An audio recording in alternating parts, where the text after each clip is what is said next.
What's up, everyone? Welcome back to the Hope Shot. Hope you guys had a great weekend. I know we had a great event. The recovery walk went down. It was such a beautiful day. It was probably the best day in all of September. Just the weather was perfect. Everything just went down so well. I've seen a lot of you out there, and it was really cool to meet up with all my recovery peeps. And yeah, man, I just really enjoyed the day. If you guys just jumping on, say what's up. Let us know you're here. Caesar, will you please read that clarity statement? You know I will, sir. I know you will. The Hope Shot clarity statement. We here at the Hope Shot are a group of people in recovery spreading inspiration. We come from all different walks of life and pathways of recovery. Our verbiage may be different at times, but we all have one thing in common. Recovery is a lifestyle. We support all pathways of recovery. It doesn't matter how you get from A to Z, just get there. And thank you for being a part of our Hope Shot family. Thank you, Caesar. My pleasure. Let's see if you guys are jumping on. Make sure you say what's up, and also share this out. You never know who might need hears tonight. Let's see. We got Lindsay in the comments. What's up, homie? We got Rhonda. Hey to you as well. We got Allie says intro gets better every time. Thank you. It kind of sticks with you after a while, right? It just depends on the day too, right? We got Lindsay. It was a beautiful. You all did a great. Thank you. We got Heather and Brian. Hello from Ohio. We got Rita Sellers. Hey to you. Rachel in the comments. What's up, Rachel? We got Autumn. Hello to you. We got Lynn. Hey. Let's see. We got Rhonda's joining from South Dakota. And we got Rudolph. Nate, go play that piano, bro. Just kidding, guys. He got rid of that damn piano because he didn't know how to play it. So he had a moving sale. We got Ryan. What's up, man? Hey, guys. Thank you for continuing with the Hope Shot. Thank you for being here, Ryan. Good to see you in the comments, my friend. And we got Rachel says, we raised the roof off that stage, the Stronger Together recovery walk this year. Y'all killed it. Yeah, listen, man, the DJ was fire. Like everything just was so great. The speakers, the DJ, it was just live. There was a whole vibe out there. Dude, the energy. Like that stage in the past 2 years was nothing like what it was this year. That stage was just packed with people dancing and having a good time. It was fun to see. Yeah, definitely, man. It was definitely a bunch of energy out there. Great energy. Considering last year it rained, you know what I mean? And this year it was like just perfect. In the first year, it was 96 degrees with like 100% humidity. It was so bad. It was sticky. What's up, y'all? Recovery is a great way to live. Only one love. Yes, great way to live, man. We got the truth about addiction. Ron from Australia. What's up, Ron? We got Bonnie, Thunder Bay, Ontario, Canada. What's up to you? Thanks for being here. We got Jason. Happy fall. Yes. And that was definitely what I was saying on Saturday. Happy fall. Lindsay said, love watching you get your groove on. And I think she was talking to Rachel. We got Allison from Florida. Us too. We got Beth. Hey, Beth from Illinois. That's Josh's mom. Hey, Josh's mom. We got Helen. Good to see you. It was awesome. It really was. It was good to see you out there too. Let's see. We got Cody Mitchell. Hello, the far side of Orlando. Really wish I could have been there yesterday. We do too. And we got Zoni. I think that's how you say it. Christina, hey fam, had a wonderful time at the recovery walk with my peeps. Y'all rocked it. Hell yeah. Uh-oh. Pumpkin spice and everything nice. Yes, it is. We got Jamie. What's up, Jamie? All right, so let's get right into it. Tonight's topic in the festivities, kind of bringing the weekend, the recovery walk with us into our topic. We're gonna be talking about why. Oh, Erica, what's up? Yo. we're going to be talking about why recover out loud. Why is it important that we recover out loud? And I'm going to let Caesar kick this one off. Booyah. I knew you would. Oh, yeah. I knew you would. So I'm going to take it back. Before I actually found real recovery, and found a solution and followed the instructions and all of that, I never knew what a person in recovery looked like. I had never seen any examples of recovery. I didn't know, except for the few times that people came into a facility that I was at.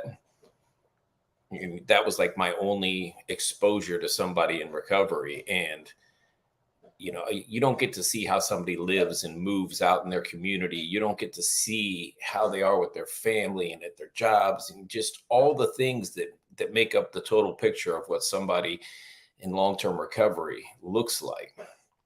So I didn't have any picture in my head of what that would be. So all I knew was the addiction. All I knew was the mess that I was in. And I couldn't really conceive of a life other than the shithole that I had built for myself.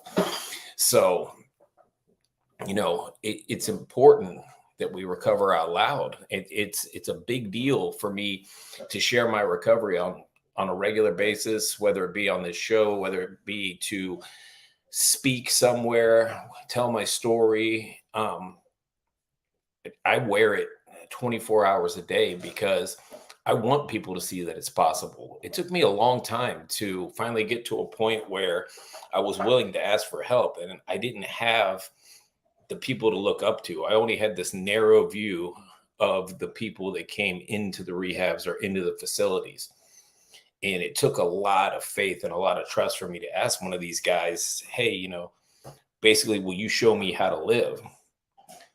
But you fast forward to now, and we have a community of people that share their recovery, speak loudly that there are people in recovery all over our community, showing that recovery is possible, showing that you can have a life beyond your wildest dreams. Because I was afraid, honestly, I was afraid. For some reason, I still believed that it was like the death of all things fun, the death of all things cool.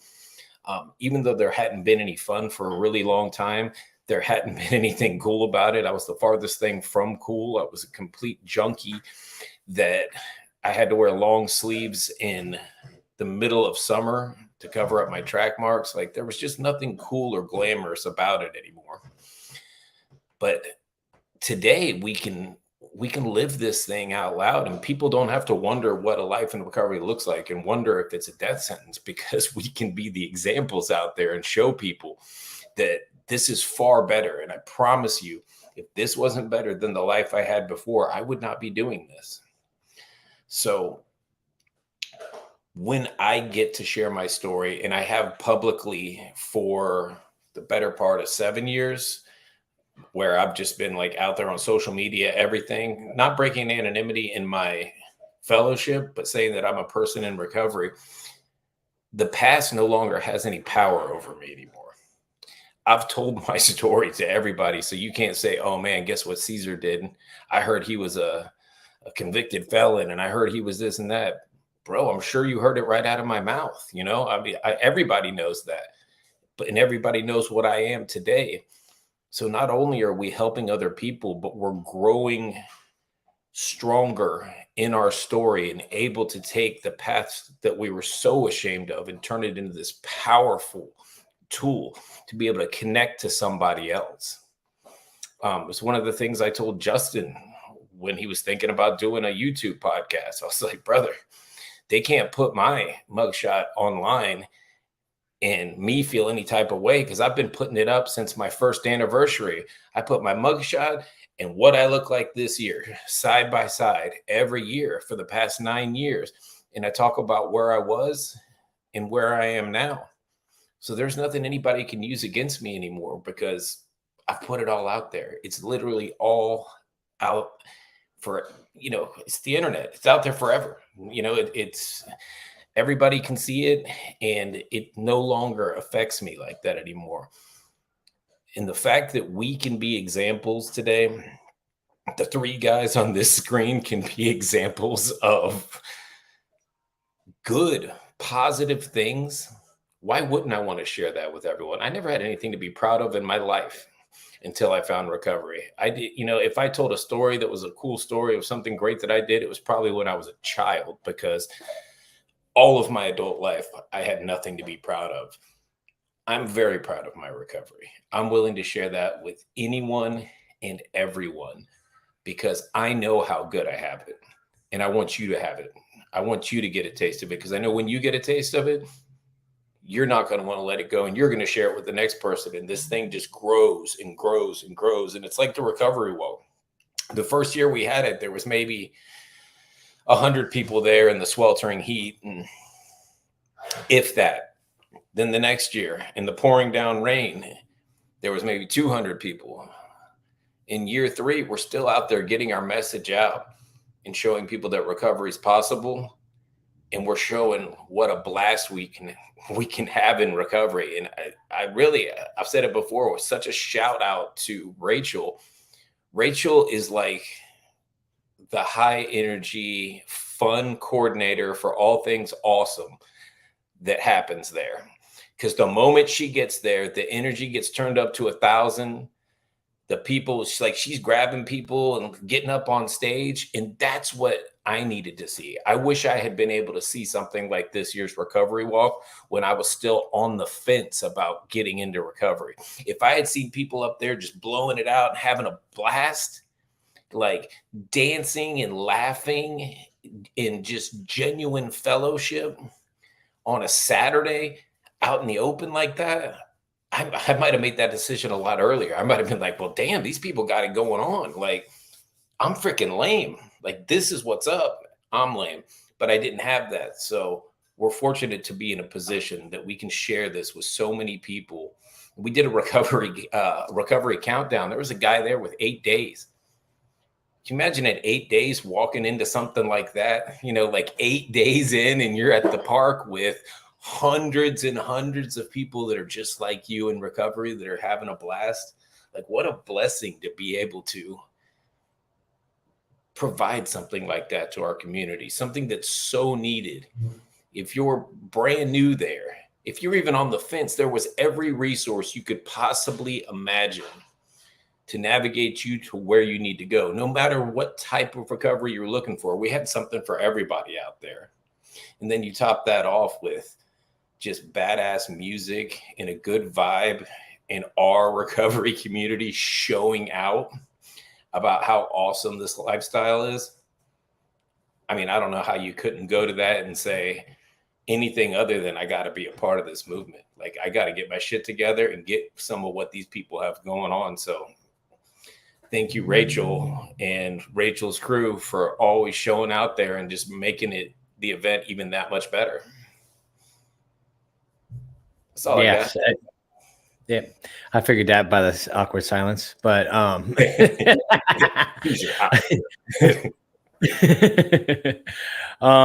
yeah, Rachel and Jamie, man, they always get it, man. They bring that positive energy, and that's exactly what it's about, man. It's showing people that you can have fun in recovery. It ain't gotta be all a bunch of lamos, and that's what we think. We think that recovery is like the death of fun, like everything's gonna become boring. But I don't know about y'all. Yeah, and it's just a lifestyle. You know what I mean? It's a lifestyle to, it's like when at the end of my road, I was so miserable. I had no fun.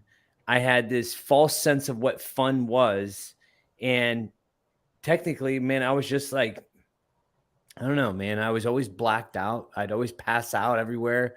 Like I was just, it was no fun at the end. And, coming into this deal, man, I swear I had the best time ever on Saturday. It was just such a great time. Going into it, I'm overstressed. I'm like high strung, overstressed. Okay. This is what I did. I went, I went to, Hollow Scream on Friday, right?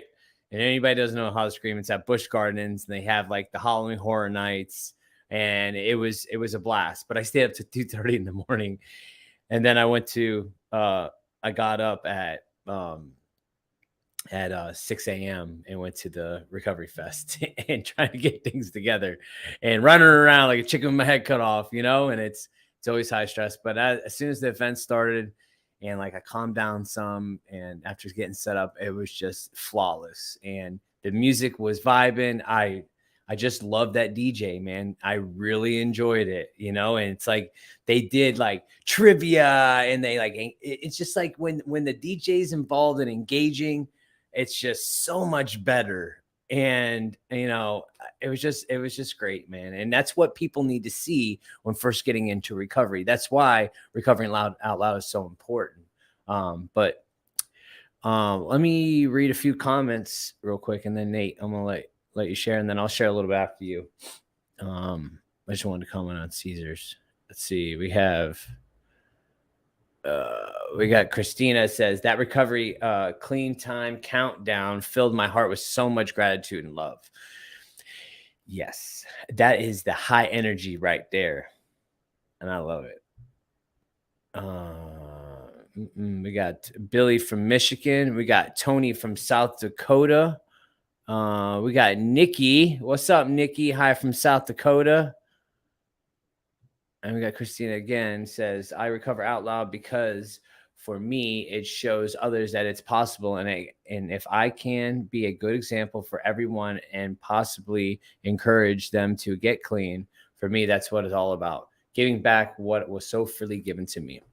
And we got Erica says, I recover out loud for the ones that's still suffering in silence. And that is facts right there, you know, still suffering in silence because of the stigma that's related around it, you know, and that's why we need to recover out loud right there. We got Rachel says, my recovery is the loudest thing about me, which is crazy because I am loud as fuck. I choose to recover out loud because I simply cannot contain the joy and freedom recovery has blessed me with. When I was hopeless and lost, alone, the message wasn't reaching me, and I have this desperate hope to reach through the flames for others still lost.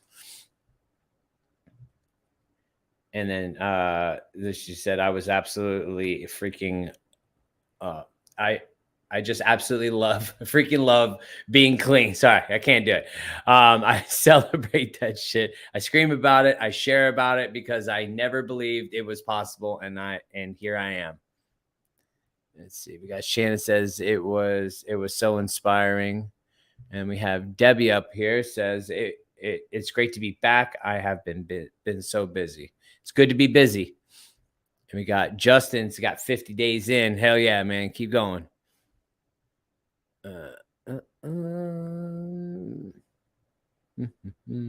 right. Well, I'll let Nate share. I think that's it for now. What up? All right. What up? Sorry, I felt like I had to say it back. Hello, everybody. Good to be here. I'm tired. I had a taxing emotional day here.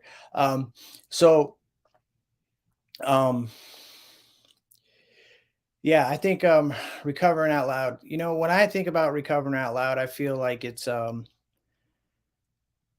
I just remember being so isolated and apart from, not a part of, but apart from. You know, I spent so many years longing and dying to be involved and to you know, to have interaction, to have conversation, to be listened to be heard, to have friends, you know, to have somewhere to go. And I spent so much time and effort building walls up around me that I was like, regardless of the environment I was in prison, you know, literally, figuratively, metaphorically, emotionally, spiritually, I was trapped, you know, and nothing could get in. And I didn't know what it meant to be connected. let alone to other people, and especially to, a source or a God or anything other than myself, and me getting the next thing to make me well. So like I come into this deal and I get it, man. It is difficult for me to put myself in a situation where there's a bunch of people, and not only that, but I am awkward and I have nothing like to add to these conversations that like normal people that are having about businesses or work or paying bills or just normal run of the mill adult shit. I have zero frame of reference. I don't know how to contribute to these conversations, and it's difficult, and that shit, that fear, that uncomfortability ran me off in the past, but there's something that happens when you're in enough pain where you're willing to subject yourself to some, anxiety and some uncomfortable feelings, and that was the difference for me this time. Like, was I didn't care what was going on inside of me. I knew that if I continued the way I was continuing, I was going to die. And I'm not talking a physical death, because I was dead spiritually, mentally, I was empty and vacant and desperate, and as soon as I put some time and space between my last use and I started to feel again and I started to become a part of, and I started to build a fellowship around me, I would have gone anywhere, I would have done anything, right? And what I discovered is that, you know, all these situations that I thought I would be uncomfortable in were illusions. They were fantasies that I built in my head. I built these things up so big, like that. People were always talking about me. I didn't fit in. Um, you know, uh, they don't like me. I don't have anything to offer.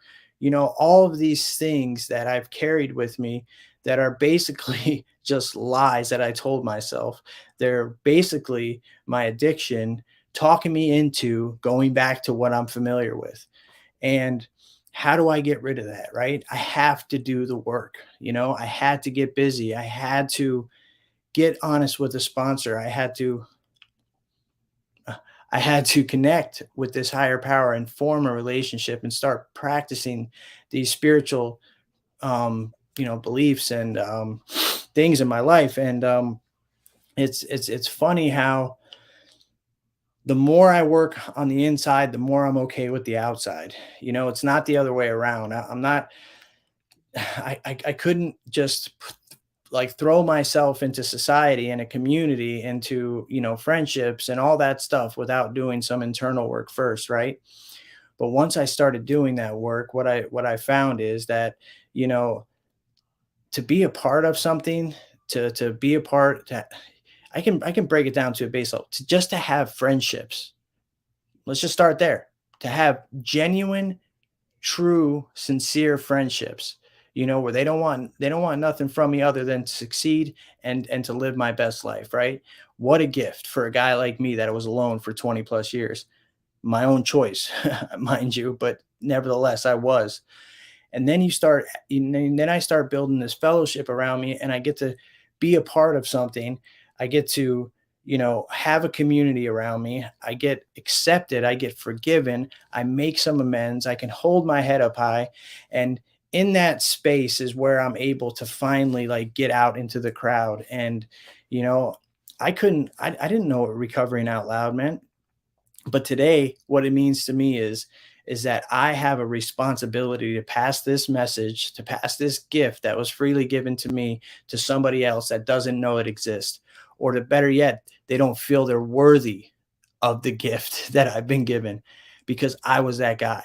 I didn't feel like I deserved to be at a recovery walk. I didn't feel like anybody would want me there, would accept me. I feel like they scoffed at me. I had all these, ideas and fantasies that were born from, just basically from fears, you know, and but the closer I got to God, the closer I got to my purpose, the closer I got to my truth, the more work I do on myself internally, I am able to become more comfortable, not only to just, be at a recovery walk or to go to a concert or to, experience life in all its blessings, um, but to feel like I actually belong there, not to go there and feel like I am apart from, today I am aligned with my God, with my fellows,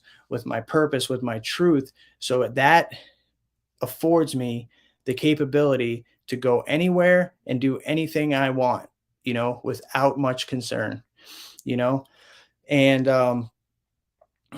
yeah, I have this like very like grave responsibility to make sure that people know that, where I've come from, and because if somebody, I feel like there are always people watching us, you know I need to be the best example of recovery that I possibly can be. That means I'm not just, sharp in the meetings and then as soon as I leave I'm an asshole.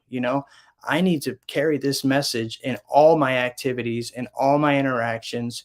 I need to be an example of what, like, the the gift that recovery is. I need to be an example of that.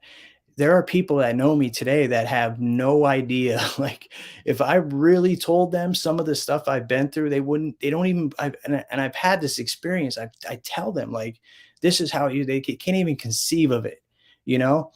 And what a compliment that is, because I need to hear that stuff because I still believe I'm that person at times. On a deep subconscious level, I can still feel like that guy. But as soon as I get out of that, if I get out of my way, I put myself in uncomfortable situations and, surround myself with my people with the intention not to be cool, not to fit in, not to, not worrying about what other people think. But if I go there with the intention to be of service, to come with God and love and see who I can help, I'm able to go anywhere and do anything. And I'll be honest with you, I this is our third walk. The first one I felt so out of place. I felt awkward, and as the years go by and I do more work, I feel more at peace, in those settings. I Because guess what? I didn't get sober. I didn't, I'm not in recovery to hide out at a meeting. I got sober to live life and to experience all the gifts that, I never had an opportunity to experience. And so, but in that space, in that arena, I have a responsibility to carry myself a certain way. That's how I recover out loud, by always walking with integrity, by always doing the next right thing, by being kind, compassionate, and forgiving to everybody, not just people in recovery, strangers, homeless people, people that are rude to me, people that cut me off. I have to carry this message in a way. And that's not just my words, these are my actions. I have to walk as a reflection of the gift that has been given to me. And through my daily disciplines, through my spiritual practices, because of my conscious contact with my source, I'm able most times to be a good example of that. I fall short, I'm fallible. Yeah, but for the most part, I get to show up in a way that I could never even possibly dreamed of. And for that, I'm so grateful. Thanks, Nate. Awkward silence. That means he's done. You were just touching on the recovering out loud, and there's a part of me, like when we recover out loud, we're examples, right? And that comes with great responsibility as well, because we are put into a position where we are examples. We're examples of the positivity of what recovery does in our lives.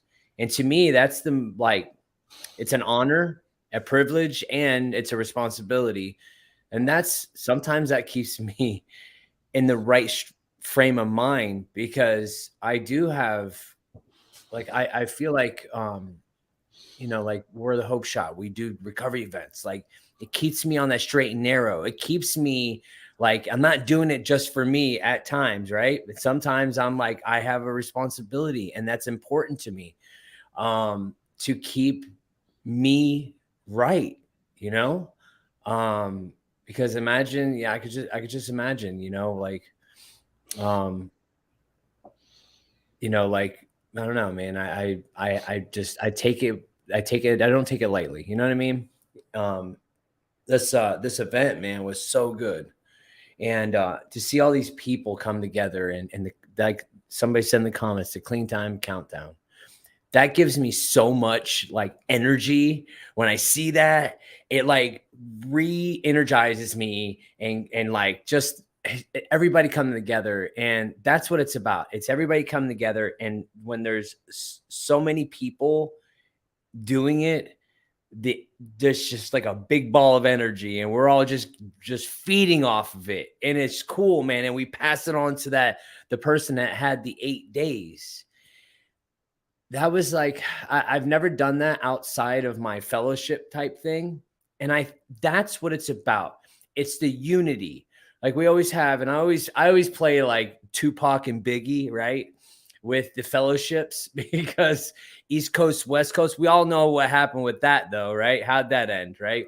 Um, so like, that's what it's about. It's like bringing all of it together, because that's why the clarity statement is so important. Like, we all have one thing in common. Recovery is a lifestyle. I don't care about the damn language. I don't care about what you call, you like say sober, you say clean, you say this, you say that. Cool. I don't care. Like, I just want all of us to get together, because I'll tell you right now, I've lost too many friends in the past few weeks because, like, whatever it was, but there's people dying out here, and it ain't no joke anymore. And what's really sad, and what's used to be, and it's what used to be fun and innocent, right? It's becoming a death sentence, period, right? And so we have to change the way we do things. We have to hit the drugs like they're hitting us harder. We have to hit the addiction harder. We have to hit this recovery thing harder. We have to recover out loud harder, because these drugs are getting harder and they're getting deadlier every day. So recovering out loud is very important. And we have to show people that it's possible. We have to change the narrative. We have to change the language. We have to change the mindset. We have to end the stigma. Because people don't understand it until it happens to them.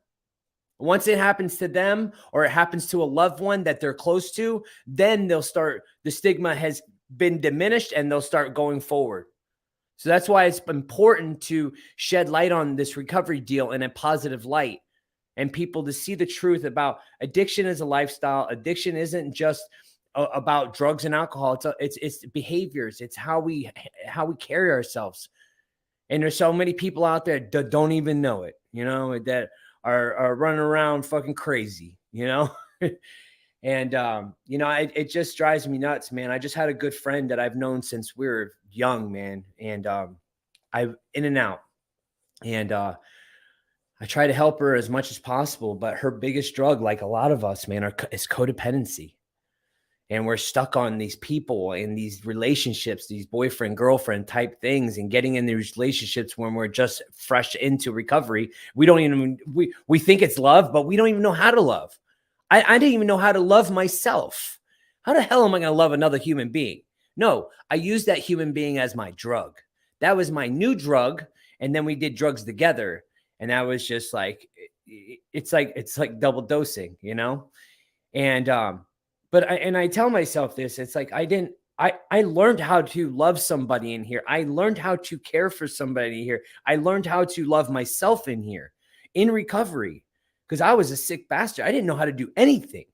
I learned everything in here. I learned how to do this. I learned how to do editing. I've learned everything in recovery. All I knew how to do was do drywall and get drugs and get high. and party on weekends and piss people off and be irresponsible and not be a good dad and all these not things that I was, you know, until our inability. This is my favorite line: our inability to accept personal responsibility. We're actually creating our own problems. And that's the truth right there. My inability to accept personal responsibility for what I'm doing out here in the world, I'm creating my own problems. And that goes with everything. My responsibilities. I didn't know how to take responsibility or care for the responsibility or anything. So like, I'm just out here being a big ass kid and just destroying my life, the kids that I've had lives, everybody's lives. You know, I hate this disease. I hate the addiction. I really do. And I think that's mostly why I keep going with this thing. That's why I keep going. That's why I hit this thing so hard. I do 2 jobs. You know, I do drywall during the day and I'm a recovery vigilante at night, you know? Oh shit, you're Batman. Oh, I'm Batman, baby. You Batman. No, I'm Robin. You're Batman, remember? Hey, I like what you said though. It's accountability. This thing just keeps building more accountability. So like when I got a sponsor, I was accountable to that sponsor. Yeah, he tells me do this, this, and this, and then that's what I do. And I go back to him, hey, Mr. Sponsor guy, I did these things. Now what do I do?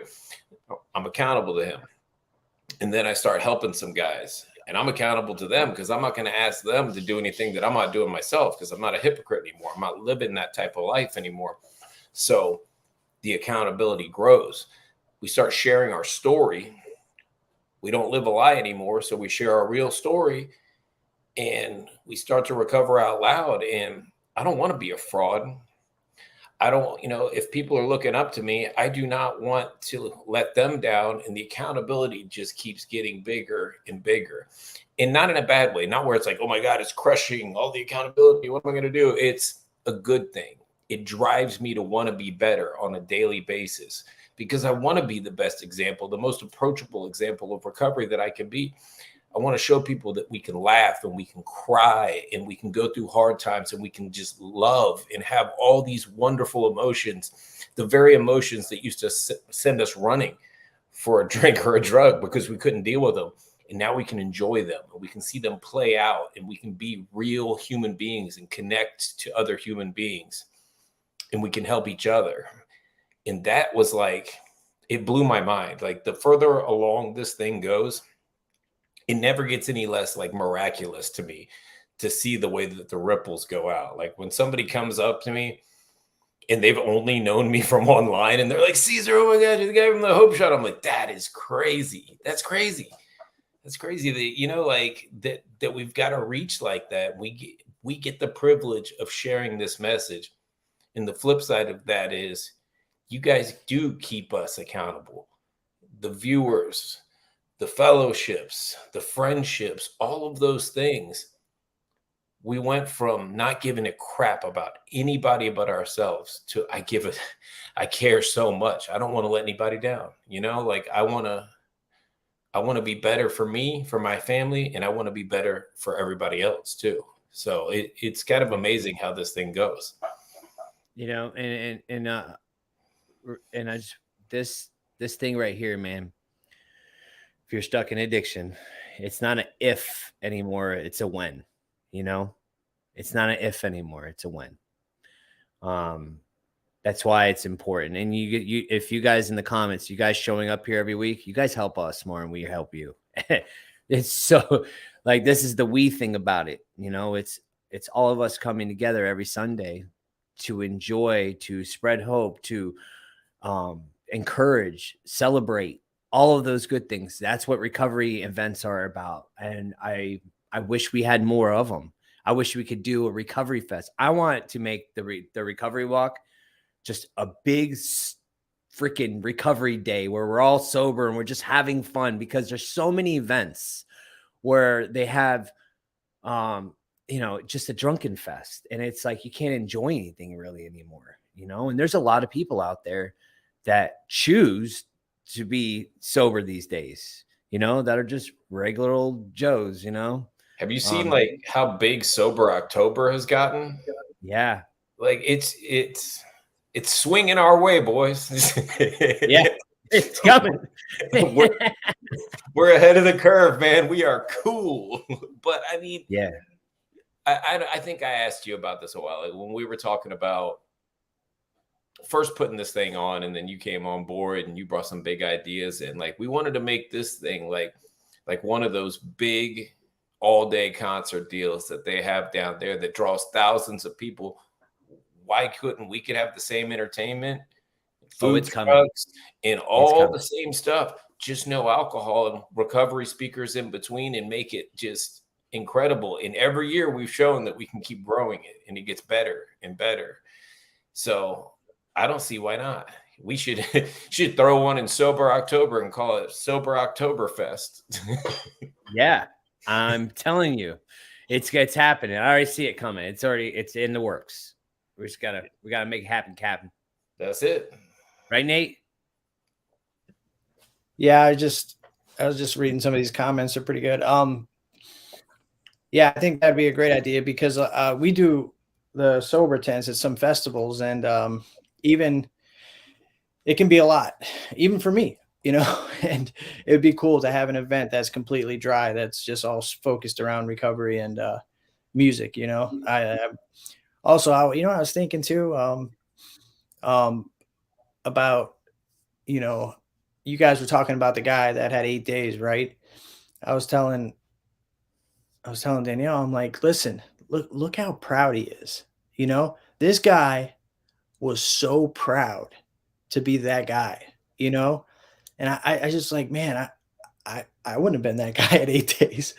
I was still stuck in bed at 8 days. And that's what, like, for you guys for people that are new or coming back, what have you, that is how you recover out loud, by coming back, the strength and the courage to pick yourself up, to take yourself out of that madness, out of that darkness, and come into the light and stick around how can you recover any louder? That is the best possible example of how this thing works. That is a manifestation of a miracle happening right before our eyes. What a gift to be able to see that thing and to be a part of something like that, Dude, and him being able to connect with the two with 43 years and them signing and the book and encouraging, and then everybody getting around them, like it's just it still gives me goosebumps. I've been to some countdowns where there's been even like one day. It's just, it always hits me. But the way they did that, like step up, so we're all on one side and you step to the other side when they call your year or your month, and then we all end right back up together again. Like it was well done. Mm-hmm. Yeah. Hey, I think we're gonna have to be held accountable for that Sober Oktoberfest, so I just seen in the comments, man, they're gonna be like, yo, where is it at? Yeah, might be next year though. It definitely will not be next year. Something like that takes a build, but we'll get there. Yeah, we will. We'll get there. All right, I'm gonna read some comments. So I got Diantha says, watching the Clean Time Countdown and seeing my husband walk up there brought more tears to my eyes than when I walked up myself. You got Nikki says, yes, anytime there is a Clean Time Countdown, it's so much beauty and emotions of healing and strength in one space. It's so powerful. It really is. That's my favorite part of anything, of any convention I've been to. It's always the best. And we got Christina says, you guys are speaking with some passion for recovery and spitting the real facts as usual. I appreciate you guys, and thanks for being such a huge part of my recovery.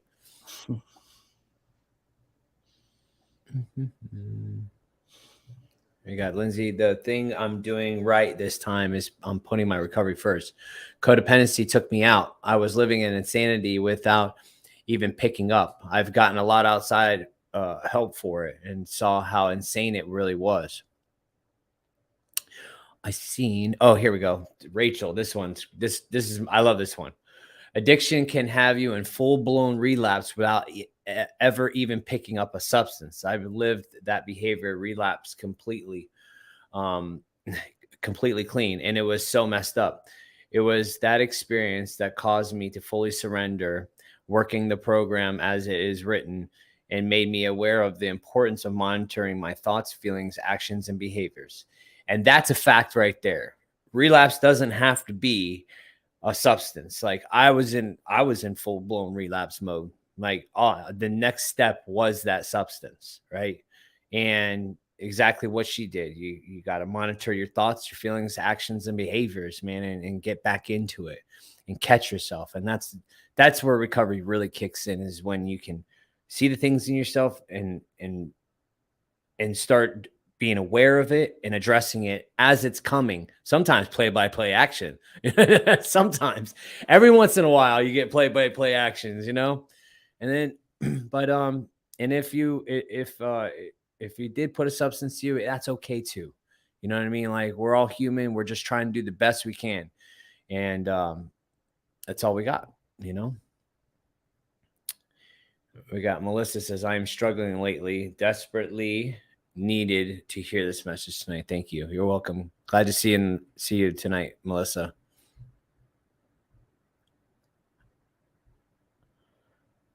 Amber says, I have a friend from 20 years just coming back. It is a good idea to sponsor her or suggest she find someone else. Just curious. Is it a good idea? What do you think? Everybody's got their own school of thought on that.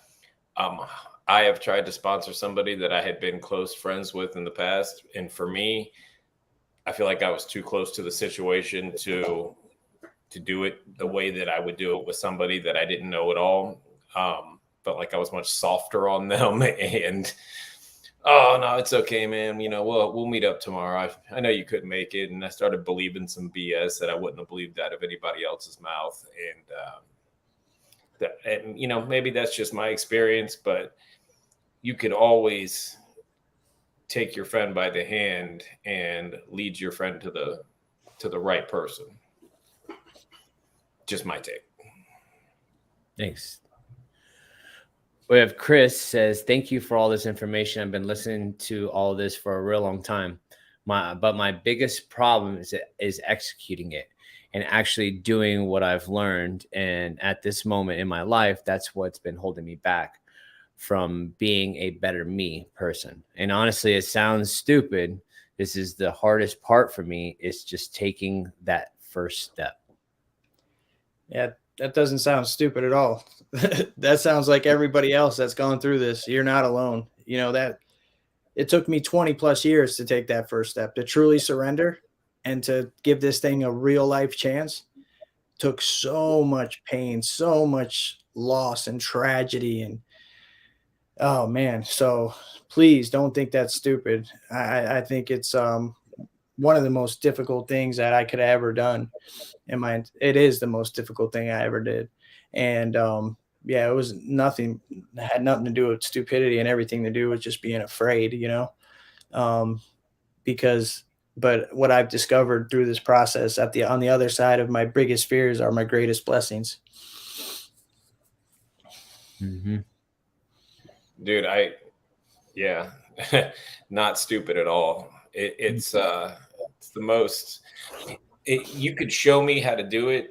I could watch podcasts. I could know all the instructions, but picking up the phone or getting my ass out of the seat and starting to move in the right direction was the hardest thing. And it really does. It all starts with taking that first step, you know, going to that meeting, shaking somebody's hand, asking for help. It's hard, but it is the most rewarding thing I've ever done. And once I went through this process, I'll tell you what did make me feel stupid, that it was not nearly as scary as I had built it up in my mind once I did it. And I wished I had done it a long time before. So yes, scary, but yes, so very worth it. Mm-hmm. We got Erica says, we had our huge recovery fest Saturday, 3 p.m. to 10 p.m. down here in Fort Lauderdale, which is why I didn't make it up there this year. I think we have some conflict of interest on this events. It'd be cool to go for a lot of do some event. I guess they do it every year. It's an annual. We talked to Sonia yesterday too. Was that yes? I'm so confused. Yesterday, when I talked to Sonia, she was like, "We have some stuff in Sarasota," but she's like, "I've never seen anything like this." I'm like, "Yeah, I've been to Sarasota a lot, and I know some really awesome recovery down there. Y'all can make this happen really easily." And I know. we would love to support that, and the same thing Erica just shared. Or at least for me, I can't speak for everybody. I would like to make it a goal that when somebody gives us a heads up on an event, we all have families and stuff going on, but if we get a heads up that there's something coming a month from now or something like that, I'd love to go out and support, and I'd love to see, obviously I probably can't fly to North Dakota to support something, but I mean, if you're in Fort Lauderdale or Sarasota or in Florida, we can probably come out and support the event. And it's something I want to do in early recovery. We used to bounce around all over and go to meetings out of town and do all this stuff. And then life got busy, but it's something I want to revisit and really kind of show our support for the people that have been supporting us. Yeah. I told Sonia if they do any kind of event down there, let us know. We'll come down there and support anytime. And anybody 100%. Got anything that's going around. I would love to I need an excuse just to get a hotel room somewhere else. Go have a good time and just get out of here. That's what I'm saying. That's what I'm saying, man. We set up shop right there. We come bring Hope Shot, bring tent. It'd be cool. Hope Shot, kids, tent, the whole deal. We roll deep. Yeah. All little Rugrats. Oh, they coming. They coming. Let's see. We got Enga.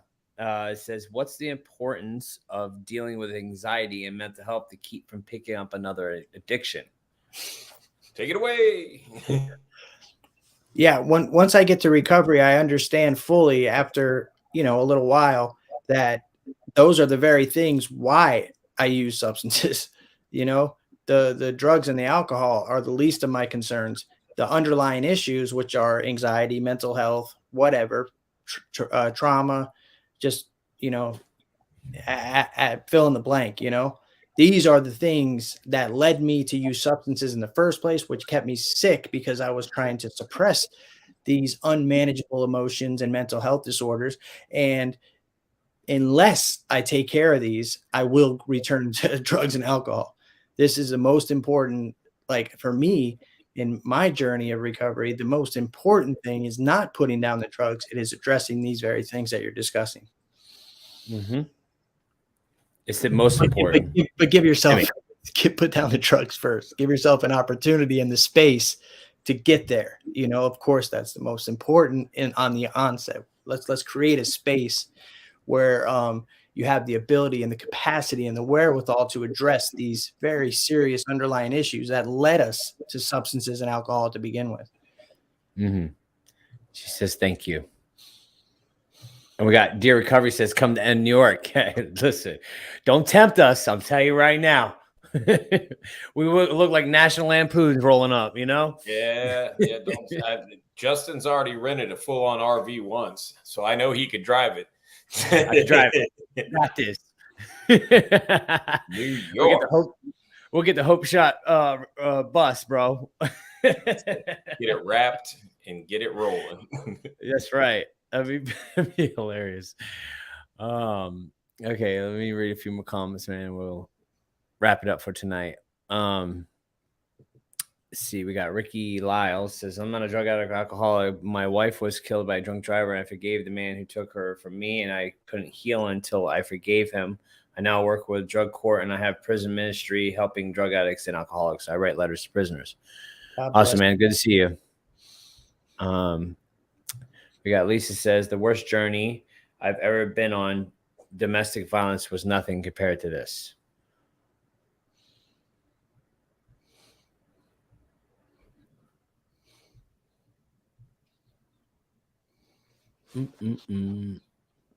Let's see. Dear Recovery says, I actually work for the mobile recovery unit, and it's a huge RV and outpatient on wheels, basically. We need to get one of those for Hope Shot, though. Hope shots everywhere. Oh, you got to put this one. Go. The Hope Wagon Wagon. rolls at dawn. Let's go, boys. Getting the Hope Wagon, Rudolph. We're going. Yeah. Yeah, they see me rolling. They Oh, hate check out Ricky. it. Ricky's got a Greyhound bus. You know, hey, Oh, thank you man. so much for supporting us, Ricky, and thank you for everything that you're doing. Definitely.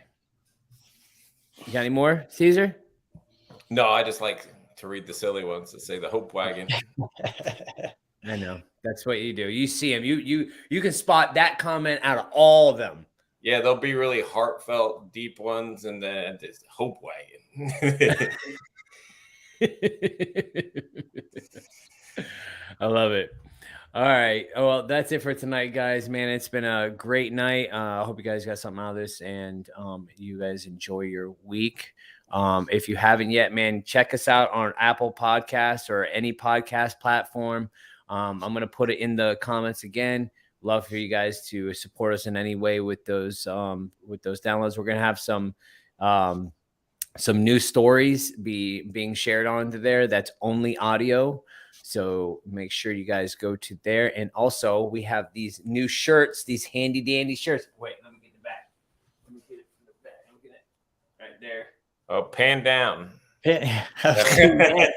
Hand down.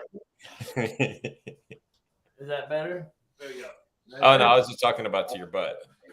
Oh, you're ridiculous, bruh. See? Anyways, if you guys we have these shirts, and that's how we support the Hope Shot and be able to fund people in sober living.